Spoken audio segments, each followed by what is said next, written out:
This is the Leadway Wealth Builders Podcast, episode 198. In today's episode, I'm going to be breaking down some changes to the podcast to be able to give the listeners more value and some updates on where I'm at in real estate and business. So if you've never listened to this podcast before, this is the Leadway Wealth Builders Podcast, and my name is Chris Rickenbaugh, and I am documenting my journey in real estate and business and also bringing on high-level investors to share their stories about how they built their businesses. You can follow my story on Instagram at TikTok at chris.rickenbaugh.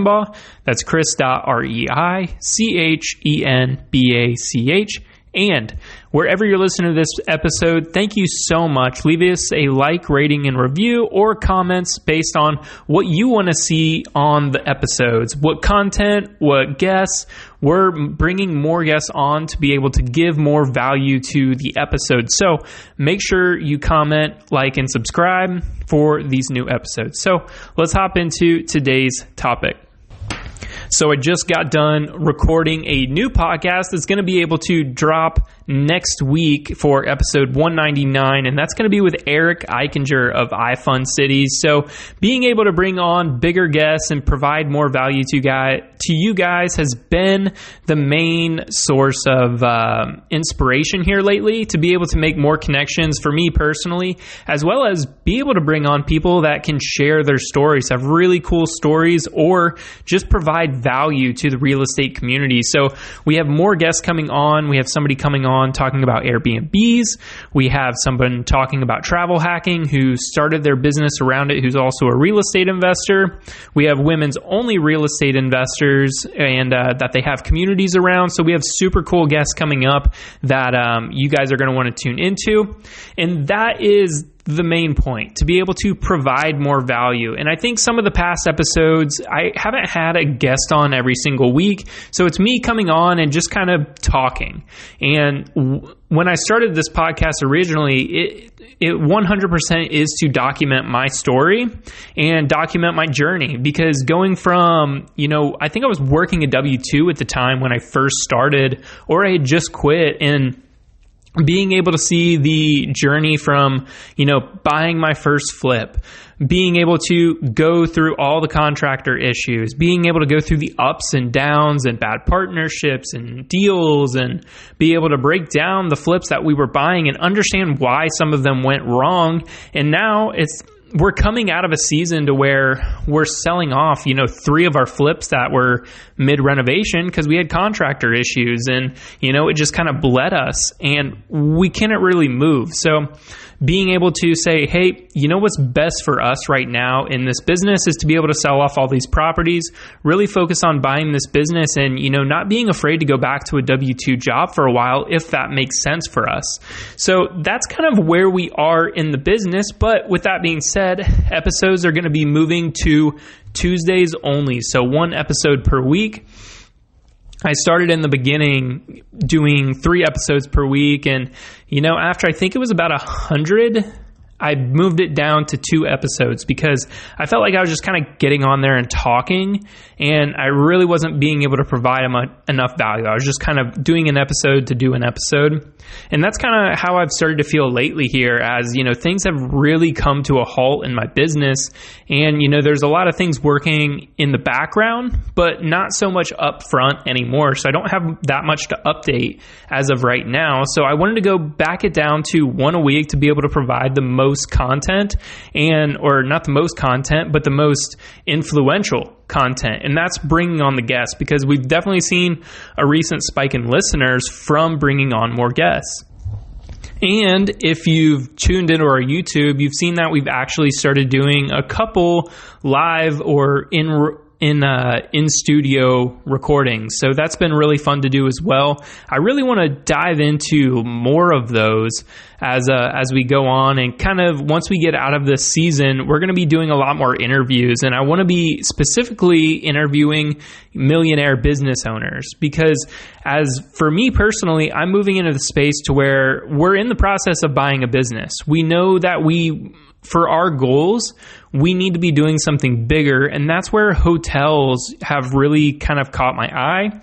And then along the side, we've found this events venue that, looks like a really good opportunity that we're, getting closer to being able to fully get that thing under contract. We're still in the negotiations. We have an investor ready that we're kind of still working with to be able to get there, and, just need to button up some details to be able to get that full contract to the table and to be able to close. So make sure you're tuning in for that, as I'm going to be giving those updates. But being able to back down those podcast episodes, it's mainly just going to be interviews, and then about every 3 to 5 episodes I'm going to kind of come in, so probably like once a month I'll be able to come in and kind of give an update of where I am in business, and all these changes, whether we're wholesaling deals, whether we buy the business, whether we have to take it a step down and go to a W-2 job. We're not afraid to be able to talk about that, or I'm not afraid to be able to talk about that, because it's all a part of the journey. I've listened to so many people,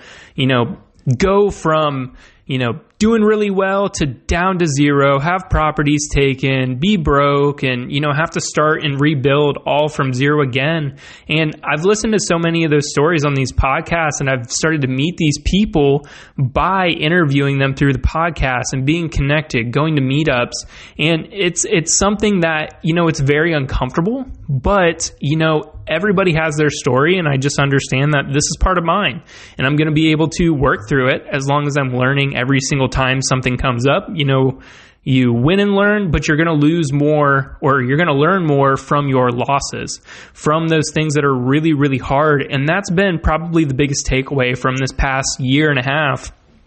Coming out of those bad contractors, coming out of the bad partnership, just being able to learn and understand and say, hey, it just didn't work. So why didn't it work? What can we do better?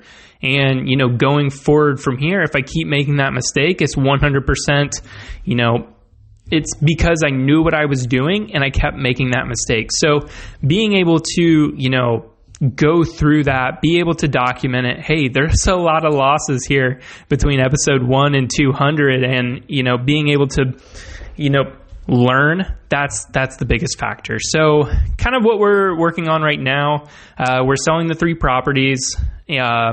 Make sure if you're getting started to have contracts for your contractors, because this is coming up right now. We had a contractor say, hey, this project's going to be about $70,000 to be able to complete. We had everything ready to go. We had the quarterly payments, and then all of a sudden, we had some inspection issues and, some slowdowns, and all of a sudden he goes, yeah, we're probably going to need about another $60,000 to be able to finish. It's like, well, where's that going to come from? And based on his numbers on another property that he was getting started on for me, we looked at that and said, if you're going to do any more work here, we got to know exactly what your labor cost is going to be, because I'm going to be buying materials. So we put that together, and he says, yeah, well, based on my math and what he told me on his labor, I said, yeah, $12,000 in materials isn't going to cut the rest of this project. It's going to be a lot more like 20 to 30, if that. So I said, I've already been underquoted on 2 properties, which they told me flat out. And, being able to go from there, it's like, well, this isn't going to be able to work. So I said, it's better to cut our losses early than try and keep feeding this, try and keep raising money.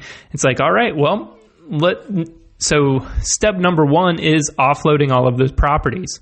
And then in the process of this, we've been negotiating buying a business. So we're in the process of that too.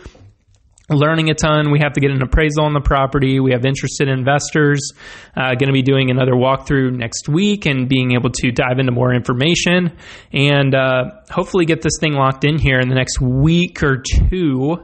So super excited for that. And then as of yesterday or this past week when I'm recording this, I was able to sit down with somebody and found a hotel opportunity that came up. And that's eventually what I want to be able to move into down the line, if this business doesn't work out.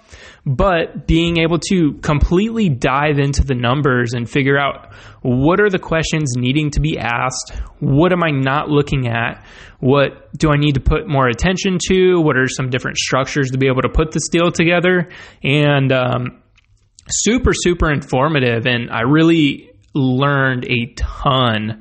And who I broke it down with was Liz and Tom Invest. So if you check them out on Instagram, go give them a follow. They have a pretty cool story about what they do. And they're in the process of buying 2 hotels themselves that they're documenting along with their rentals and, real estate flips. Is super cool to be able to connect with them and be able to break down this hotel deal that I came across. And they, long story short, they said, hey, this looks like a really, really good opportunity to be able to do. However, based on the setup, and if you were able to bring in investors and do you were able to raise the financing from this way, this is probably what your return's going to look like. So it's not going to be active income because you're probably going to be getting paid right about nothing for managing it. But your biggest things are going to come from your upfront fee, so your assignment fee to yourself, and then your refinance fee. And then when you cash out on the property, so kind of what that looked like was selling in 8 years, refinancing in 3 was like a $50,000 assignment fee up front. Year 3, when we refinanced the property, we were going to pay ourselves about $340,000 based off what we looked at. And then over in year 8, when we would sell the property, if things would go according to plan, that's an over $600,000 payout on a check. So it was really cool to be able to just see that, hey, if you want to structure it this way, here's where you're going to get paid out. So you can see that it's not really active income that you're bringing in. You're playing the longer game for the chunks on the refinance and then the eventual sell of the business and the hotel. So that was super cool to be able to break down. But what I've been doing in the meantime is direct to agent wholesaling. So that's been taking up my days for the past probably 2 weeks now, and just being able to learn, being able to ask these agents, see what texts, what calls, what words, be able to work with them a little bit better. You get some that'll really want to work with you and just start spitting out addresses and saying, yes, please offer on these, or you'll get some that aren't so nice. So that's been interesting. We've sent out quite a few offers on properties, and some are a little bit too low, and we can kind of gauge that out by seeing with the call first, being able to figure out, hey, where is this house? A lot of people don't want to take 70% minus renovation costs on their houses. That's an insulting offer, but there are other people that said, hey, if you do, we had no offers. It's been on the market for over 100 days. An offer in hand is better than nothing. So if they get another month or 2 down the line and they're still hanging on to our offer, that's the one they're going to be able to go with and say, hey, can you bump this up just a little bit here?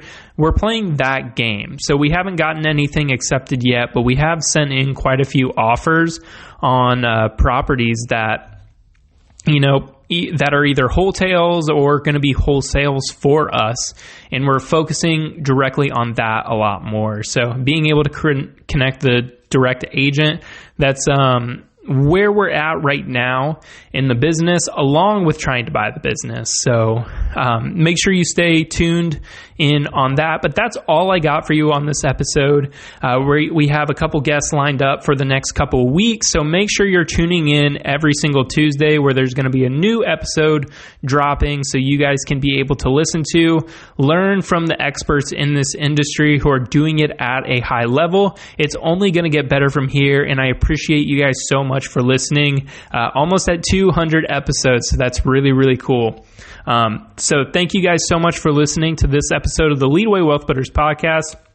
We'll be back again next Tuesday with Eric Eichinger of iFund Cities. It's a good one, guys. So make sure you tune in, but we will see you on the next one.